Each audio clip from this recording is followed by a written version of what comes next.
insights of the rabbis, I look at the rabbis as being world experts in human relations. That's what I look from the Talmud for.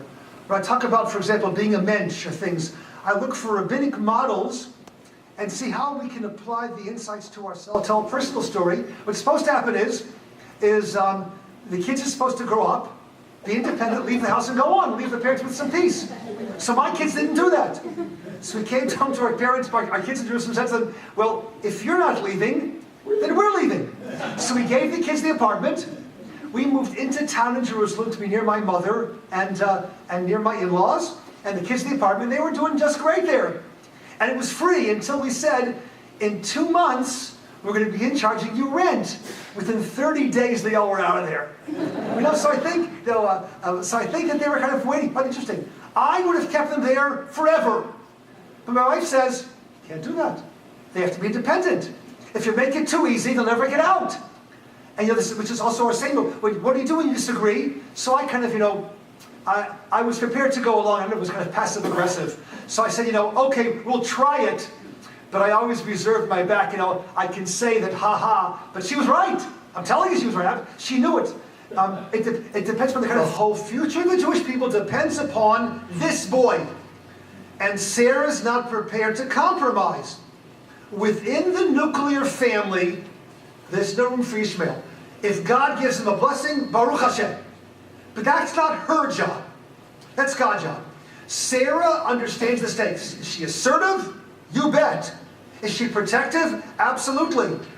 By the way, perhaps even more than Abraham. Abraham is not like us. Abraham does things that we can't conceive of doing. His faith is so pristine and so strong, which we'll see in a minute, and we know what his greatest challenge was. He does whatever God says. We aren't there. At least I don't think. I'm not there. But Sarah's, she's grounded. She sees her son, her family. She will never give that up. Kinds of games that we play. Is it legitimate or not? Here's my question of the Akedah for here. I understand what Abraham's doing here. God told him personally to go. I got it. But my question is, why is Isaac here? What's he doing here? Why doesn't the kid run away? And he doesn't run away. On page 119, even more than that, verse 6.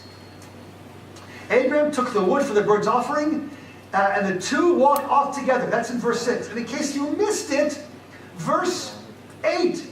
God will see to the sheep, and the two of them walked on together. When the Torah says the same thing twice, he's telling us something. They're in this. Why is Isaac there? And my answer is, from my perspective, as the firstborn son in our family, the younger sister, Isaac was invited by his father to do something monumental.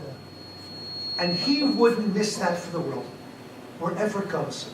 I think our sons are desperate for connections with the fathers. The mothers are present, but it's more of a stretch for a lot of the fathers. For me, my wife has to kind of nudge me and say, and she's right.